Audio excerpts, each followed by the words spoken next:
ਭਾਰਤ ਸਰਕਾਰ ਲਗਾਤਾਰ ਵੱਖ-ਵੱਖ ਖੇਤਰਾਂ ਦੇ ਵਿੱਚ ਤਬਦੀਲੀਆਂ ਲੈ ਕੇ ਆ ਰਹੀ ਹੈ। ਹਰ ਸਰਕਾਰ ਤੋਂ ਇਹ ਉਮੀਦ ਵੀ ਕੀਤੀ ਜਾਂਦੀ ਹੈ ਕਿ ਜੇ ਸਿਸਟਮ 'ਚ ਕੋਈ ਖਰਾਬੀ ਹੈ ਤਾਂ ਉਸ ਦੇ ਵਿੱਚੋਂ ਤਬਦੀਲੀਆਂ ਲੈ ਕੇ ਆਏਗੀ। 34 ਸਾਲਾਂ ਬਾਅਦ ਭਾਰਤ ਦੀ ਸਿੱਖਿਆ ਨੀਤੀ ਬਦਲੀ ਜਾ ਰਹੀ ਹੈ।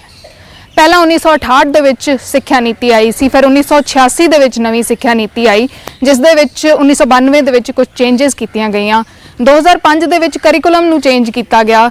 2009 ਦੇ ਵਿੱਚ ਰਾਈਟ ਟੂ ਐਜੂਕੇਸ਼ਨ ਐਕਟ ਆਇਆ, ਜਿਸ ਦੇ ਤਹਿਤ ਗਰੀਬ ਪਰਿਵਾਰਾਂ ਦੇ ਬੱਚਿਆਂ ਨੂੰ ਸਿੱਖਿਆ ਦੇ ਖੇਤਰ ਦੇ ਵਿੱਚ ਆਉਣ ਦਾ ਮੌਕਾ ਮਿਲਿਆ। ਹੁਣ ਨਵੇਂ ਸਿਰੇ ਤੋਂ ਸਿੱਖਿਆ ਦੇ ਨਵੀਨੀਕਰਨ ਦੀ ਗੱਲ ਕੀਤੀ ਜਾ ਰਹੀ ਹੈ।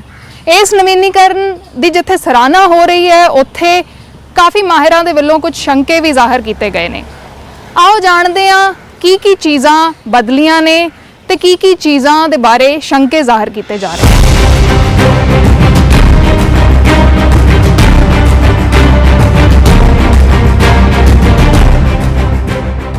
आखिरकार 34 साल बाद सिक्ख्या नीति च वड्डा बदलाव किया गया ते नवीं सिक्ख्या नीति नूं कैबिनेट दे वल्लों मंजूरी दे दी गई, जिस दी हर पासे चर्चा भी हो रही है। हालांकि जमीनी पद्धर उत्ते इसका असर हौली हौली नजर आएगा, पर इस नूं 34 साल बाद एक वड्डा बदलाव जरूर कहा जा सकता है।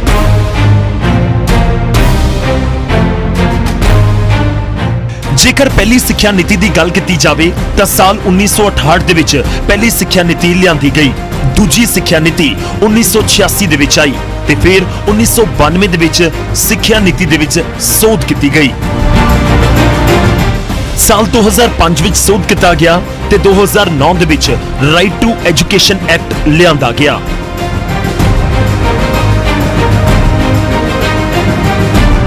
आखिरकार नवीं सिक्ख्या नीति दे विच किहड़े मुख बदलाव किए गए ने, तुहानूं इस तो भी वाकफ करवाउने आ। स्कूलों ते उच्च सिक्ख्या संस्थावां दे विच इक्को समय कई विषय पढ़ाए जा सकणगे। विद्यार्थी अपनी पसंद दे विषय चुन सकता है। विद्यार्थी 1 साल या 2 साल कोई कोर्स लैके छड़ सकेगा ते उसनूं डिग्री मिलेगी। 1 साल तो बाद सर्टिफिकेट कोर्स, 2 साल तो बाद एडवांस डिप्लोमा ते 3 साल तो बाद BA दी डिग्री मिलेगी। हुण विद्यार्थी नंबरां दे बोझ तो मुक्त होणगे। विद्यार्थियों के चौमुखी विकास ते फोकस किया जाएगा। 6वीं जमात तो इंटर्नशिप शुरू होगी। विद्यार्थियों नूं किताबी ज्ञान दे नाल-नाल वोकेशनल सिक्ख्या दित्ती जाएगी। नवीं सिक्ख्या नीति दे नाल विद्यक संस्थावां दी रूपरेखा बदलेगी। ग्रेजुएशन 4 साल, पोस्ट ग्रेजुएशन 1 साल की होगी, जबकि MPhil नूं खत्म कर दिता गया है। ग्रेजुएशन दे विच एक तो वधेरे एंट्री ते एग्जिट पॉइंट होणगे। उच्च सिक्ख्या संस्थावां दे बोर्ड ऑफ गवर्नर दे वल्लों फैसले लए जाणगे। हुण कॉलेज ग्रेजुएशन दीआं डिग्रियां दे सकणगे। उच्च सिक्ख्या संस्थावां दे लई कौमी खोज फंड बनेगा। उत्थे ही हुण RTE एक्ट 12वीं तक लागू होवेगा।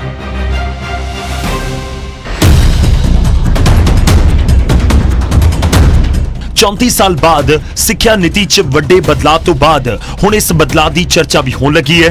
कई सिक्ख्या माहर नवीं सिक्ख्या नीति का स्वागत कर रहे हैं, कईयां दे वल्लों शंके भी जाहिर किए जा रहे हैं। चंडीगढ़ के डायरैक्टर स्कूल ते उच्च सिक्ख्या रुबिंदरजीत बराड़ ने नवीं सिक्ख्या नीति का स्वागत करते हुए कहा कि सारा फोकस अज दी डेट च साडा रोट लर्निंग ते सी। जिवें असीं पीसा च पार्टिसिपेट कर रहे हैं, ये सारा चेंज हो जाएगा। एक्सपेरिमेंट लर्निंग, क्रिटिकल थिंकिंग जो साडियां रोजमर्रा दीयां चीज़ां ने, उन्हां दे नाल बच्चे दा इंटरस्ट क्रिएट किया जाएगा। नंबर सिस्टम तो असी बाहर निकलांगे। नंबरां दा जो बोर्ड दा प्रेशर है वो भी खत्म हो जाएगा।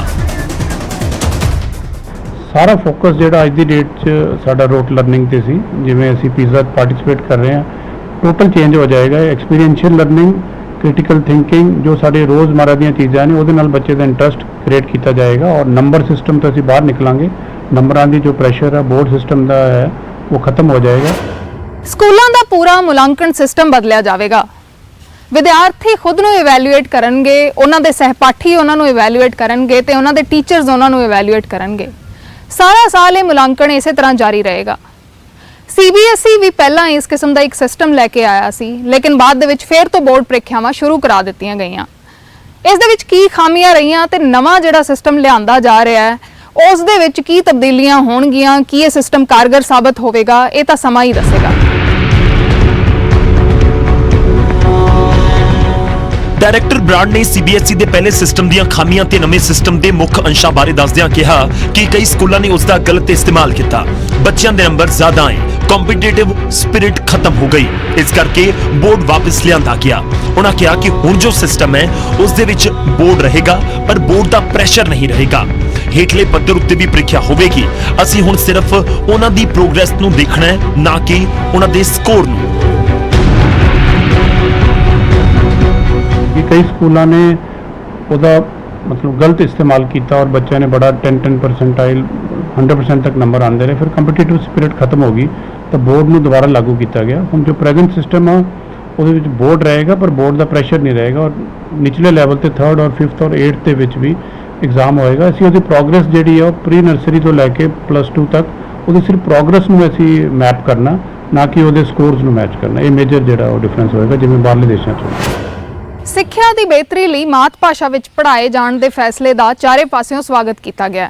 ਵੱਖ-ਵੱਖ ਵਿਸ਼ਿਆਂ ਦੀ ਚੋਣ ਨਾਲ ਵਿਦਿਆਰਥੀਆਂ ਦਾ ਚੌਮੁਖੀ ਵਿਕਾਸ ਹੋਵੇਗਾ।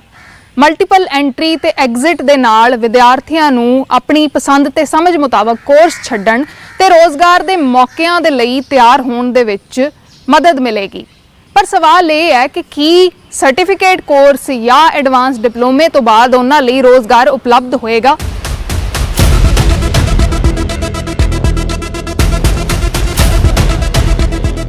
ਸੋ ਨਵੀਂ ਸਿੱਖਿਆ ਨੀਤੀ ਨੂੰ ਲੈ ਕੇ ਵੱਖ-ਵੱਖ ਪ੍ਰਤੀਕਿਰਿਆਵਾਂ ਸਾਹਮਣੇ ਆ ਰਹੀਆਂ ਨੇ। ਸਿੱਖਿਆ ਮਾਹਰ ਪ੍ਰੋਫੈਸਰ ਕੁਲਦੀਪ ਪੁਰੀ, ਜੋ ਕਿ ਖੁਦ ਪੰਜਾਬ ਸਰਕਾਰ ਦੀ ਸਿੱਖਿਆ ਨੀਤੀ ਦੇ ਡਰਾਫਟ ਦੇ ਲਈ ਬਣੀ ਕਮੇਟੀ ਦੇ ਵਿੱਚ ਰਹੇ ਨੇ, ਉਹਨਾਂ ਨੂੰ ਇਹ ਕਦਮ ਠੀਕ ਨਜ਼ਰ ਆਉਂਦਾ ਏ। ਜੇਕਰ ਬੱਚੇ ਨੂੰ ਲੱਗਦਾ ਹੈ ਕਿ ਉਹ ਕਿਸੇ ਕੋਰਸ ਦੇ ਵਿੱਚ ਨਹੀਂ ਜਾਣਾ ਚਾਹੁੰਦਾ ਤਾਂ ਉਹ ਉਸ ਤੋਂ ਬਾਹਰ ਆ ਸਕੇ, ਪਰ ਇਸ ਦੇ ਨਾਲ ਹੀ ਇਹ ਜ਼ਰੂਰ ਦੇਖਣਾ ਹੋਵੇਗਾ ਕਿ 1, 2 ਜਾਂ 3 ਸਾਲ ਦੇ ਕੋਰਸ ਤੋਂ ਬਾਅਦ ਰੋਜ਼ਗਾਰ ਮਿਲੇਗਾ। ਉਹਨਾਂ ਨੇ ਇਹ ਵੀ ਕਿਹਾ ਕਿ ਦਿੱਲੀ ਯੂਨੀਵਰਸਿਟੀ ਦੇ ਵਿੱਚ ਹੀ 4 ਸਾਲ ਦਾ ਕੋਰਸ ਇਸੇ ਤਰੀਕੇ ਨਾਲ ਸ਼ੁਰੂ ਕੀਤਾ ਗਿਆ ਸੀ, ਜਿਸ ਦਾ ਬਹੁਤ ਤਲਖ ਤਜਰਬਾ ਰਿਹਾ। ਫਰੀडम है ना बच्चे को, मैनू ये स्टैप ठीक लगता है कि मान लो कि मैं एक कोर्स च पै गया, मैनू लगता कि मैं नहीं इस जा सकता, तो let me come out of it. ते पर ਇਹਦੇ ਨਾਲ ਮੈਨੂੰ ਇਹ ਜ਼ਰੂਰ ਦੇਖਣਾ ਪਏਗਾ ਕਿ ਫਿਰ ਮੈਂ ਜੋ ਸਰਟੀਫਿਕੇਟ ਕੋਰਸ ਕਰਕੇ ਜਾਂ 2 ਸਾਲ ਬਾਅਦ ਐਡਵਾਂਸਡ ਡਿਪਲੋਮਾ ਕੋਰਸ ਕਰਕੇ ਜਾਂ 3 ਸਾਲ ਬਾਅਦ ਮੈਂ ਡਿਗਰੀ ਕਰਕੇ ਮੈਂ ਜੋ ਵੀ ਸਿੱਖਿਆ ਉਹ ਮੈਂ ਉਹਦੇ ਬੇਸਿਸ ਤੇ ਕੋਈ ਮੈਨੂੰ ਮਾਰਕੀਟ ਐਮਪਲੋਇਬਿਲਿਟੀ ਮੇਰੀ ਹੈ। ਲੇਕਿਨ ਸਾਡਾ ਜਿਹੜਾ 4 ਈਅਰ ਦਾ ਪ੍ਰੋਗਰਾਮ ਦਾ ਐਕਸਪੀਰੀਅੰਸ ਦਿੱਲੀ ਯੂਨੀਵਰਸਿਟੀ ਦਾ ਜਿਵੇਂ ਲਾਗੂ ਹੋਇਆ ਜੀ, ਉਹ ਬੜਾ ਤਲਖ ਤਜਰਬਾ ਹੈ।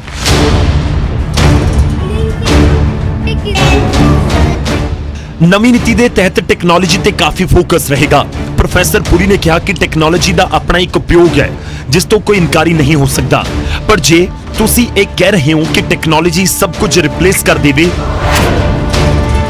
ਜੇ ਤੁਸੀਂ ਇਹ ਕਹਿ ਰਹੇ ਹੋ ਕਿ ਆਉਣ ਵਾਲੇ ਸਮੇਂ ਦੇ ਵਿੱਚ ਕੈਂਪਸ ਦੀ ਜ਼ਰੂਰਤ ਹੀ ਨਹੀਂ ਹੋਵੇਗੀ, ਜਾਂ ਇਹ ਕਹਿ ਰਹੇ ਹੋ ਕਿ ਜਿਹੜੇ ਬੱਚੇ ਕੈਂਪਸ ਦੇ ਵਿੱਚ ਨਹੀਂ ਜਾ ਸਕਦੇ ਉਹਨਾਂ ਨੂੰ ਟੈਕਨੋਲੋਜੀ ਦੇ ਸਹਾਰੇ ਪੜ੍ਹ ਕੇ ਉਨੀ ਹੀ ਕੁਆਲਿਟੀ ਦੇ ਦੇਵਾਂਗੇ, ਤੇ ਲੱਗਦਾ ਹੈ ਕਿ ਤੁਸੀਂ ਆਪਣੇ ਆਪ ਨੂੰ ਵੀ ਤੇ ਦੇਸ਼ ਨੂੰ ਵੀ ਧੋਖਾ ਦੇ ਰਹੇ ਹੋ। ਪ੍ਰੋਫੈਸਰ ਪੁਰੀ ਮੁਤਾਬਿਕ ਟੈਕਨੋਲੋਜੀ ਦੇ ਅੱਗੇ ਸਮਰਪਣ ਕਰਨਾ ਬਹੁਤ ਮੁਸੀਬਤ ਭਰਿਆ ਕੰਮ ਹੈ। ਟੈਕਨੋਲੋਜੀ ਦਾ ਆਪਣਾ ਇੱਕ ਉਪਯੋਗ ਹੈ, ਉੱਤੋਂ ਕੋਈ ਇਨਕਾਰੀ ਨਹੀਂ ਹੋ ਸਕਦਾ।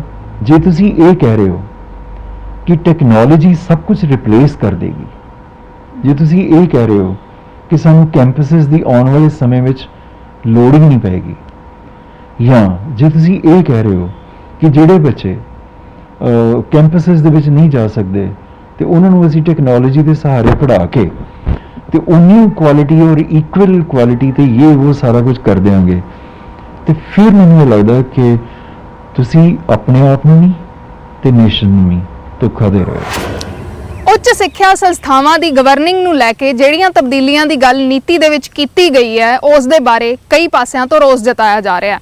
ਜਦ ਡਰਾਫਟ ਪੇਸ਼ ਹੋਇਆ ਸੀ ਤਾਂ ਵੀ ਰੋਸ ਜ਼ਾਹਰ ਕੀਤਾ ਗਿਆ ਸੀ। ਬੋਰਡ ਆਫ ਗਵਰਨਰਸ ਨੂੰ ਲੈ ਕੇ ਨਿੱਜੀਕਰਨ ਦਾ ਖਤਰਾ ਵੀ ਜਤਾਇਆ ਜਾ ਰਿਹਾ ਹੈ। ਇਹ ਬੋਰਡ ਆਫ ਗਵਰਨਰ ਕੌਣ ਹੋਣਗੇ, ਕਿਵੇਂ ਚੁਣੇ ਜਾਣਗੇ, ਇਸ ਦੇ ਬਾਰੇ ਕੋਈ ਡਿਟੇਲ ਜਾਣਕਾਰੀ ਨਹੀਂ ਦਿੱਤੀ ਗਈ।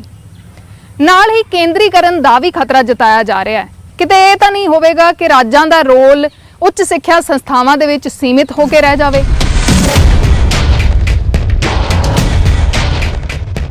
ਬੋਰਡ ਆਫ ਗਵਰਨਰ ਲਾਏ ਜਾਣ ਨਾਲ ਜਿਹੜਾ ਨਿੱਜੀਕਰਨ ਨੂੰ ਵਧਾਵਾ ਦੇਣ ਦਾ ਅੰਦੇਸ਼ਾ ਜਤਾਇਆ ਜਾ ਰਿਹਾ ਹੈ, ਉਸ ਬਾਰੇ ਪੰਜਾਬ ਯੂਨੀਵਰਸਿਟੀ ਦੇ ਸੈਨੇਟ ਮੈਂਬਰ ਨਵਦੀਪ ਗੋਇਲ ਨੇ ਕਿਹਾ ਕਿ ਜਦੋਂ ਬੋਰਡ ਆਫ ਗਵਰਨਰ ਦੀ ਗੱਲ ਕੀਤੀ ਜਾ ਰਹੀ ਹੈ ਤਾਂ ਪਿਛਲਾ ਬੋਰਡ ਆਫ ਗਵਰਨਰ ਹੀ ਅਗਲਾ ਬੋਰਡ ਆਫ ਗਵਰਨਰ ਬਣਾਏਗਾ, ਜਿਸ ਦਾ ਮਤਲਬ ਹੈ ਕਿ ਬੋਰਡ ਆਫ ਗਵਰਨਰ ਤਕਰੀਬਨ ਸੇਮ ਹੀ ਰਹਿਣਗੇ। ਉਹਨਾਂ ਇਹ ਵੀ ਕਿਹਾ ਕਿ ਆਰਥਿਕ ਮਦਦ ਬਾਰੇ ਕੋਈ ਗੱਲ ਨਹੀਂ ਕੀਤੀ ਗਈ ਤਾਂ ਇਸ ਦਾ ਵੀ ਅੰਦੇਸ਼ਾ ਹੈ ਕਿ ਯੂਨੀਵਰਸਿਟੀਆਂ ਕਿਸੇ ਇੱਕ ਗਰੁੱਪ ਦੇ ਹਵਾਲੇ ਕਰ ਦਿੱਤੀਆਂ ਤੇ ਉਹਨਾਂ ਨੂੰ ਕਿਹਾ ਕਿ ਜਿਵੇਂ ਮਰਜ਼ੀ ਚਲਾਓ, ਇਸ ਕਰਕੇ ਨਿੱਜੀਕਰਨ ਦਾ ਸ਼ੰਕਾ ਤਾਂ 100% ਰਹੇਗਾ।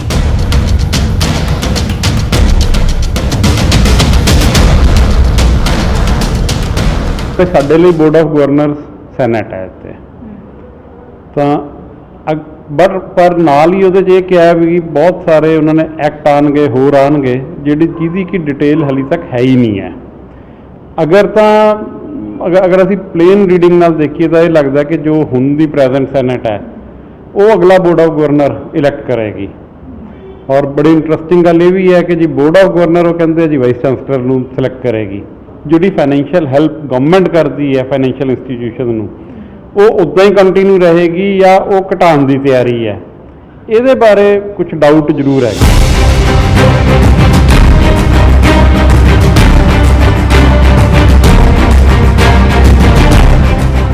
ਕੇਂਦਰੀਕਰਨ ਦੇ ਖਤਰੇ ਉੱਤੇ ਪ੍ਰੋਫੈਸਰ ਕੁਲਦੀਪ ਪੁਰੀ ਦਾ ਕਹਿਣਾ ਹੈ ਕਿ ਸਟੇਟ ਦਾ ਉੱਚ ਸਿੱਖਿਆ ਸੰਸਥਾ ਦੀ ਗਵਰਨਿੰਗ ਦੇ ਵਿੱਚ ਕੋਈ ਰੋਲ ਨਹੀਂ ਹੋਏਗਾ।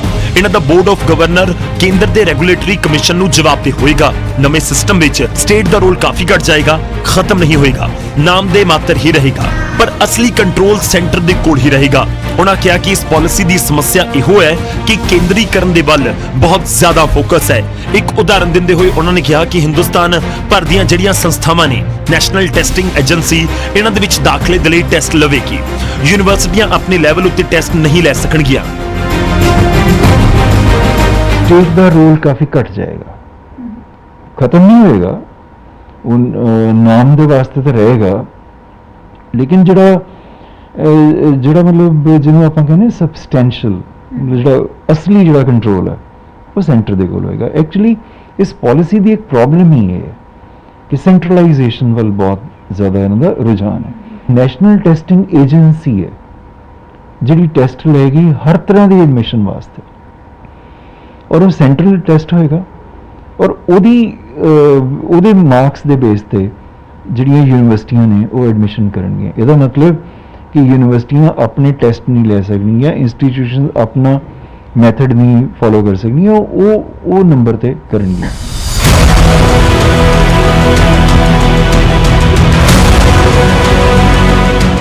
ਇਸ ਮੁੱਦੇ ਉੱਤੇ ਚੰਡੀਗੜ੍ਹ ਦੇ ਡਾਇਰੈਕਟਰ ਸਕੂਲ ਤੇ ਉੱਚ ਸਿੱਖਿਆ ਰੁਬਿੰਦਰਜੀਤ ਸਿੰਘ ਬਰਾੜ ਦਾ ਕਹਿਣਾ ਹੈ ਕਿ ਸੂਬਿਆਂ ਦੇ ਕੋਲ ਅਧਿਕਾਰ ਰਹੇਗਾ ਕਿ ਉਹ ਆਪਣੇ ਹਿਸਾਬ ਦੇ ਨਾਲ ਇਸ ਨੀਤੀ ਨੂੰ ਲਾਗੂ ਕਰ ਸਕਣਗੇ। ਜੋ ਵੀ ਸਟੇਟ ਐਜੂਕੇਸ਼ਨ ਪਾਲਿਸੀ ਦੇ ਹਿਸਾਬ ਦੇ ਨਾਲ ਚੱਲੇਗੀ ਉਹ ਇੰਟਰਨੈਸ਼ਨਲੀ ਬਹੁਤ ਵਧੀਆ ਕੰਮ ਕਰੇਗੀ। ਉਹਨਾਂ ਕਿਹਾ ਕਿ ਇਸ ਨੀਤੀ ਦੇ ਵਿੱਚ ਸਟੇਟਸ ਨੂੰ ਬਹੁਤ ਤਸੱਲੀ ਦੇ ਨਾਲ ਸੁਣਿਆ ਗਿਆ ਹੈ ਤੇ ਉਹਨਾਂ ਦੀਆਂ ਸਮੱਸਿਆਵਾਂ ਹੱਲ ਵੀ ਕੀਤੀਆਂ ਗਈਆਂ ਨੇ।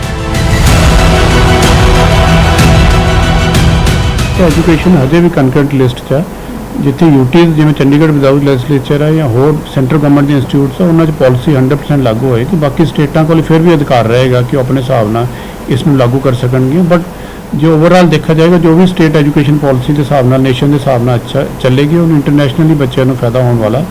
ਔਰ ਇਹਦੇ 'ਚ ਮੇਰੇ ਹਿਸਾਬ ਨਾਲ ਜੋ ਜਿੰਨੀ ਕੁ ਮੈਂ 5 ਸਾਲ ਇਹਦੇ ਪਾਲਿਸੀ 'ਚ ਮੁੱਢਲੀ ਸਟੇਜ ਤੋਂ ਇਨਵੋਲਵ ਰਿਹਾ, ਇਹਦੇ 'ਚ ਸਟੇਟਾਂ ਨੂੰ ਬਹੁਤ ਅੱਛੀ ਤਰ੍ਹਾਂ ਸੁਣਿਆ ਗਿਆ ਔਰ ਸਪੈਸ਼ਲੀ ਸਦਰਨ ਸਟੇਟਸ ਦੇ ਬਹੁਤ ਜ਼ਿਆਦਾ ਇਸ਼ੂ ਸੀਗੇ, ਉਹ ਬੜੇ ਅੱਛੇ ਨਾਲ ਔਰ ਬੜੇ ਟਾਈਮ ਦੇ ਕੇ ਉਹਨਾਂ ਨੂੰ ਸਾਰੇ ਫੈਕਟਰਸ ਨੂੰ ਇਨਕੋਰਪੋਰੇਟ ਕੀਤਾ ਗਿਆ। ਜਿੱਥੋਂ ਤੱਕ ਉੱਚ ਸਿੱਖਿਆ ਸੰਸਥਾਵਾਂ ਦੀ ਖੁਦਮੁਖਤਿਆਰੀ ਦੀ ਗੱਲ ਹੈ, ਇਸ ਦੀ ਹਰ ਪਾਸਿਓਂ ਪ੍ਰਸ਼ੰਸਾ ਹੋ ਰਹੀ ਹੈ। ਉੱਚ ਸਿੱਖਿਆ ਸੰਸਥਾਵਾਂ ਆਪਣੇ ਸਾਰੇ ਫੈਸਲੇ ਖੁਦ ਕਰ ਸਕਣਗੀਆਂ, ਜਿਸ ਨਾਲ ਇਹਨਾਂ ਨੂੰ ਵਧਣ ਫੁੱਲਣ ਦਾ ਮੌਕਾ ਮਿਲੇਗਾ। ਪਰ ਨਾਲ ਦੀ ਨਾਲ ਇੱਕ ਡਰ ਵੀ ਜਤਾਇਆ ਜਾ ਰਿਹਾ ਹੈ ਕਿ ਸਰਕਾਰਾਂ ਜਿਸ ਤਰੀਕੇ ਨਾਲ ਪਹਿਲਾਂ ਇਹਨਾਂ ਪਬਲਿਕ ਇੰਸਟੀਟਿਊਸ਼ਨਸ ਨੂੰ ਫੰਡ ਕਰਦੀਆਂ ਨੇ, ਤਾਂ ਕੀ ਸਰਕਾਰਾਂ ਆਪਣਾ ਹੱਥ ਪਿੱਛੇ ਤਾਂ ਨਹੀਂ ਖਿੱਚ ਲੈਣਗੀਆਂ?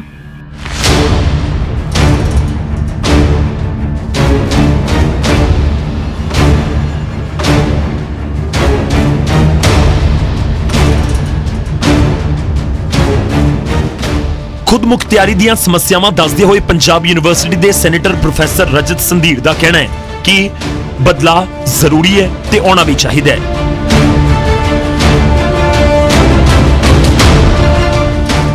ਪਰ ਸਭ ਤੋਂ ਅਹਿਮ ਲਾਗੂ ਕਰਨਾ ਹੁੰਦਾ ਹੈ। ਕੁਝ ਸਾਲ ਪਹਿਲਾਂ ਗ੍ਰੇਡਡ ਆਟੋਨੋਮੀ ਦੀ ਗੱਲ ਕੀਤੀ ਗਈ ਸੀ, ਯਾਨੀ ਖੁਦ ਮੁਖਤਿਆਰੀ ਦੀ, ਅਤੇ ਉਸ ਦੀ ਇੰਪਲੀਮੈਂਟੇਸ਼ਨ ਕੁਝ ਨਹੀਂ ਸੀ। ਯੂਨੀਵਰਸਿਟੀਆਂ ਨੂੰ ਆਟੋਨੋਮੀ ਦਿੱਤੀ ਗਈ, ਪੀਯੂ ਨੂੰ ਵੀ ਗ੍ਰੇਡਡ 2 ਆਟੋਨੋਮੀ ਮਿਲੀ, ਉਸ ਤੇ ਵੀ ਕੋਈ ਐਕਸ਼ਨ ਨਹੀਂ ਦਿਖਿਆ। ਇਸ ਦੇ ਵਿੱਚ ਕਿਹਾ ਗਿਆ ਸੀ ਕਿ ਆਪਣੇ ਹਿਸਾਬ ਦੇ ਨਾਲ ਫੈਕਲਟੀ ਰੱਖ ਸਕਦੇ ਨੇ, ਆਪਣੇ ਹਿਸਾਬ ਦੇ ਨਾਲ ਕੋਰਸ ਸ਼ੁਰੂ ਕੀਤੇ ਜਾ ਸਕਦੇ ਨੇ, UGC ਤੋਂ ਪੁੱਛਣ ਦੀ ਲੋੜ ਨਹੀਂ ਹੋਵੇਗੀ। ਪਰ ਇਸ ਉੱਤੇ ਕੋਈ ਐਕਸ਼ਨ ਨਜ਼ਰ ਨਹੀਂ ਆਇਆ।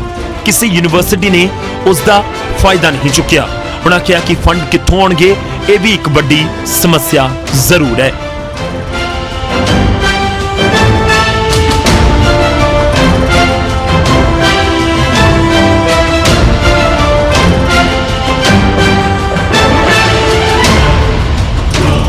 एजुकेशन पॉलिसी जी नवी आई है, चेंज बड़ी वधिया चीज़ है, चेंज आनी चाहिए है, पर ये सब तो बड़ा चैलेंज जोड़ा है वो इंप्लीमेंटेशन पार्ट होंदा है।